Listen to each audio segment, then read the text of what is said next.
6番松本光雄は突っ張らず引いての3番手、そして3番渡辺隼人がこれで5番手になりました。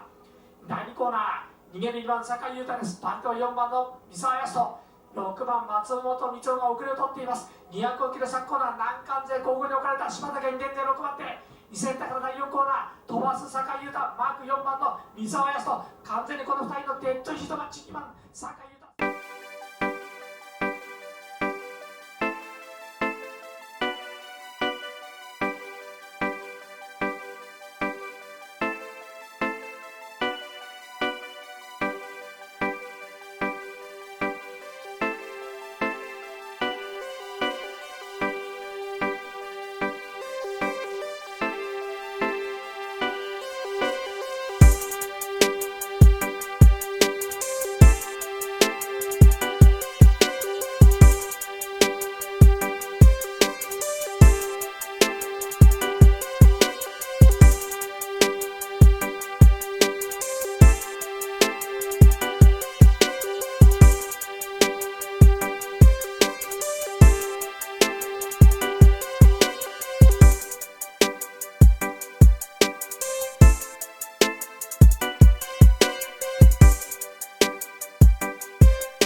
Konnichiwa. What's up? What's up? You're back at Back to the Banks with Piggy Banks, who is me. I hope you came to see neon-saturated dystopian drama, heartbreak, and destruction, because today on the show we have all of these things. Today's episode is very special, because for the first time on the channel we are watching Girls Keirin, with an amazing showdown in race 6, sandwiched in between an adrenaline-pumping A-class race starring our very own Ken Shibata, and a quite frankly bonkers S-Class event to close out the evening. This is of course the top 3 hand-picked races from day 2 of the 3-day DMM Cup at the Hiratsuka Shonan Bank Velodrome.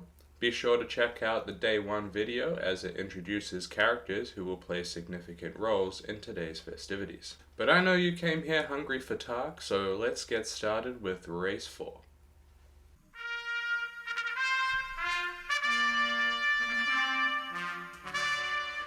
That's right, my friends, your eyes do not deceive you. It is pissing down with rain today on day 2, and I'm sure the guys are a little apprehensive about that. We do have the very grippy tracks, but it's never fun to race in the rain, especially not when you're wearing shorts. It's probably cold. Look at these guys with the jackets behind them. Let's take a look at the lineup today. So our number 1 is Shuhei Kawakami from Kochi, A2 level rider with a power level of 99. Sakai Yuta from Fukushima is our number 2 today, A1 with a power level of 109. Watanabe Sota from Shizuoka, A1 rider with 109 power points, is number 3 today.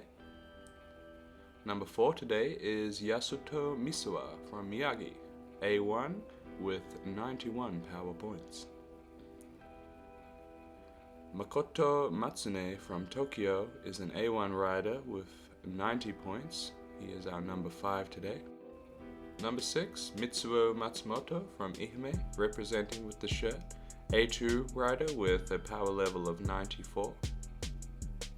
And finally, Ken Shibata from Kanagawa is number 7 today with 71 points in the A1s, and he is the fan favorite of the show.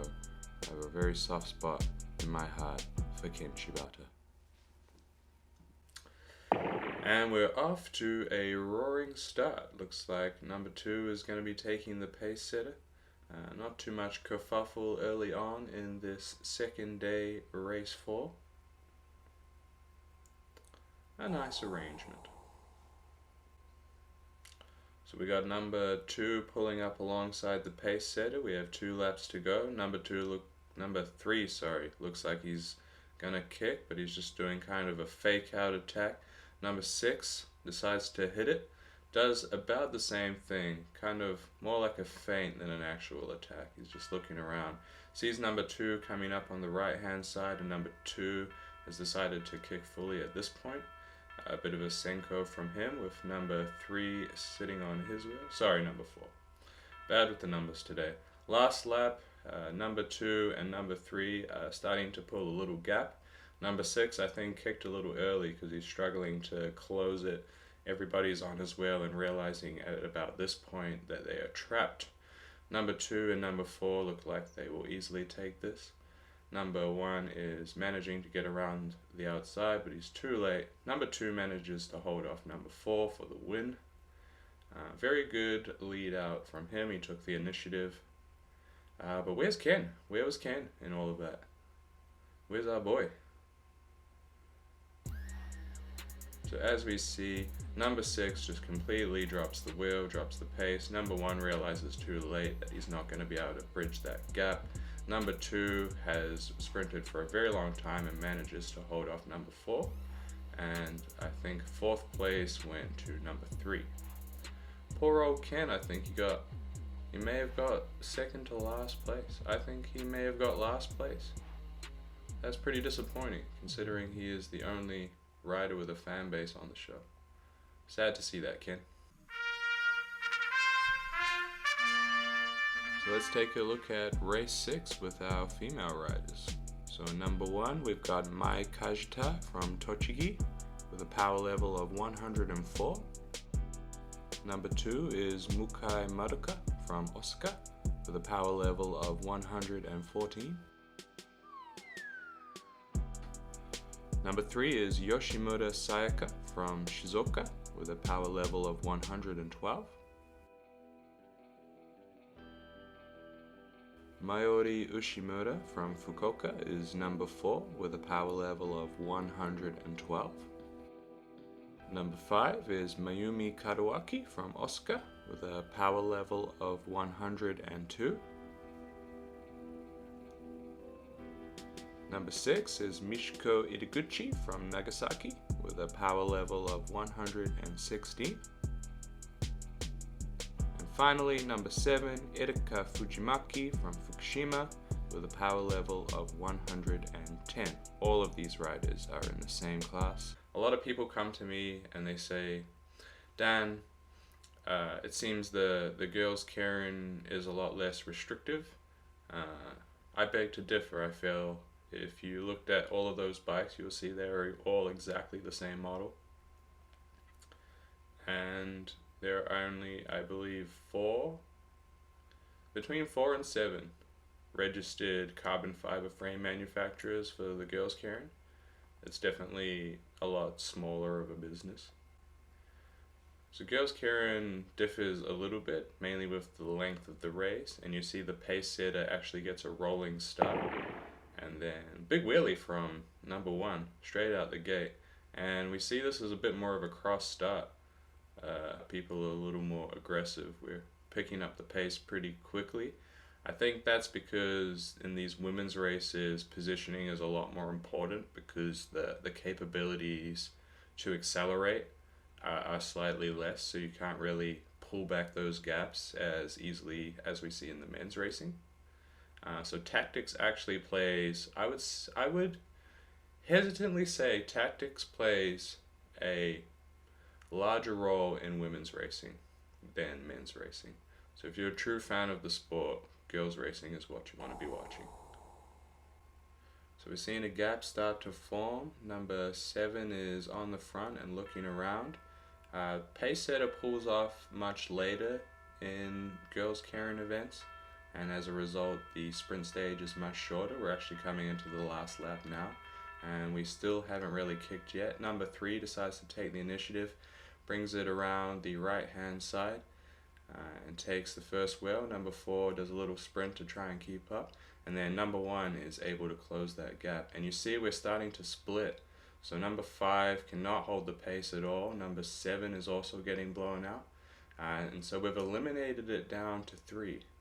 Number 3 looks to have a good charge, but number 1 just comes around, and it's very hard, very close to call, but it kind of looks like number 1 came through and managed to take that away, which was a very impressive late acceleration from her. Let's take a look at the replay now and see what we've got. So yeah, we see number 7 not able to hold the pace. It becomes a race of 3. Number 4 looks like they're suffering trying to get around the outside. And number 1, just with a quick Oikumi-esque acceleration, just manages to come through and pit number 3, who was very brave and led out that entire race. So we see with women's racing a big disparity in the strengths of the riders. With that one, only 3 were actually able to match pace in the end. And that is very characteristic of women's racing. I believe this is because they only have one category for all the women, and obviously there is a large range of strengths within that category. So it is bittersweet because some riders just never get a shot, and that's pretty hard to take, because if they were in a category more suited to their abilities, they would probably be more successful. So it's hard to see that, but it does invite more of a cream of the crop vibe to it, where there are some women who are very, very successful riders and make a very good career. I would just like to see more girls Keirin racing in general. I think it, as opposed to the men, holds up in a completely different way, and true fans of the sport enjoy the difference in how the races play out. These men's Keirin races are usually a lot more together. Everyone is operating on a more even playing field, which is of course by design. Girls Keirin, that's just impossible to create, just I guess down to physiology, but it's really cool to see, and I'm a big fan. I will be broadcasting a lot more girls Keirin races.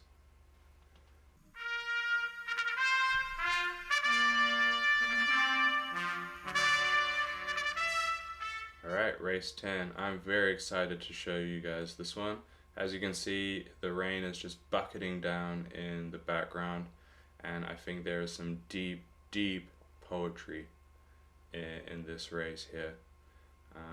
Neon gladiators.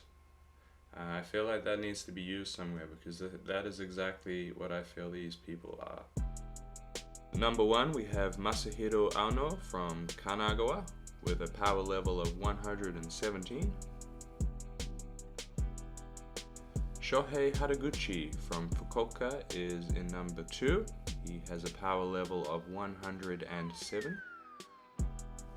Saito Toshinobu from Miyagi is number 3. He has a power level of 80 in the S1 class. Number 4 is Shusaku Sakamoto from Aomori with a power level of 105. Number 5 is Daihiko Ito from Tokushima with a power level of 89. Number 6 is Kazuhiro Ueki from Kanagawa with a power level of 98. And last of all, Shimazu Takuya from Kanagawa with a power level of 105 is number 7 today. Can you imagine what it's like to be these guys with the jackets standing behind? Like, their only job is to push that thing out of the way once the race starts. And they're just standing there in the pissing rain all day. At least the riders, they only have to do one of these races per day. But we've got to start pretty aggressive from the outset. 7 riders. It's going to be a good one for sure. We're about to kick off. Number 2 is coming around the right hand side. Everyone's taking a look as they pass. Number 2 with a bit of a feint coming straight out. Number 5 doesn't really have room to get onto as well. Number 1 comes around. It looks like he's going to try and kick at this point. Got number 7 and number 6 on his wheel. Number 2 holding the line. And we're starting to see a little gap with number 4 and 3 right at the back. Number 1 decides this is the time to kick. And that was a massive acceleration there. So we got 1 lap to go. Number 1 looking very, very strong. Just sanding it. Number 7 looking around. I don't think he has the capabilities to get around. Number 4 looks good to me, as well as number 2. And this is Keirin. Look at this. Number 1, number 7, and number 4 and 2 all neck and neck sweeping around. Number 7 just manages to hold it. Number 3 with that late acceleration was very impressive, but that corner 4 was just beautiful. The reflections of the riders coming off the wet track, it really pumps me up. I'm not gonna lie. Look at this, how close they are. They're touching constantly, seconds away from death, all of them. Number 5 and number 3 all in there still. Like, this is what they train for. Number 7 managing just to hold off. Number 1, who had the early lead out, was nowhere near able to finish in the top. We got number 7 followed by number 3. I think number 2 gets that. And all of them, quite honestly, that top 5, all of them deserve to win. That was extreme bravery from all of them. And that really excites me. I'm very impressed. So thank you guys so much for tuning in once again. I really feel like we are starting to hit our stride as a show. Let me know what you guys thought. If you have any feedback, I'm more than willing to hear it. In fact, excited. Let me know what you thought of the trading cards thing. I think that's a really good idea for the show going forward. It'll also allow me to keep kind of an archive of everybody we've covered so far, if I can go through that document and see the trading cards that I've made. But yeah, I am excited to see you guys again for day 3 of the Hiratsuka Keirin. And arigatou gozaimasu.